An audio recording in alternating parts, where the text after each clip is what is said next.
Supreme court of Pakistan ने सहाफियों को हिरासत किए जाने के केस में गैर तसल्ली बख्श कारकर्दगी आईजी इस्लामाबाद पर शदीद बरहमी का इजहार किया।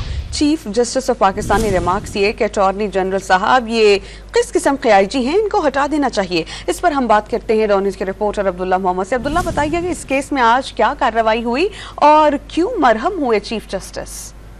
जी बिल्कुल, सहाफियों की FIA नोटिस और हरासा किए जाने के खिलाफ केस की समाअत चीफ जस्टिस पाकिस्तान की सरबराही में 3 रुकनी बेंच कर रहा है।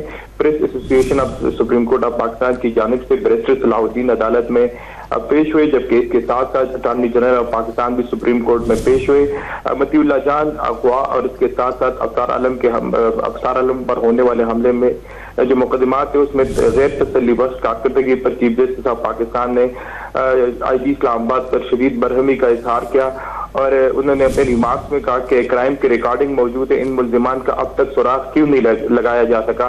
चीफ जस्टिस ने अटॉर्नी जनरल को मुखातिब करते हुए कहा कि किस किस्म के आईजी हैं, इनको हटा देना चाहिए। 4 साल हो गए और अब तक ये कोई कारकर्दगी नहीं दिखा सके, जिस पर चीफ जस्टिस काजी वाजिद ने कहा कि आपको और कितना वक्त चाहिए इन मुजरिमों के सुराग रसानी के लिए, कि आपको 4 सजिया चाहिए। इस केस की समाअत जो है अब जारी है और इसमें मजीद रिमार्क जो है वो अभी आएंगे। जी बहुत शुक्रिया अब्दुल्ला मोहम्मद।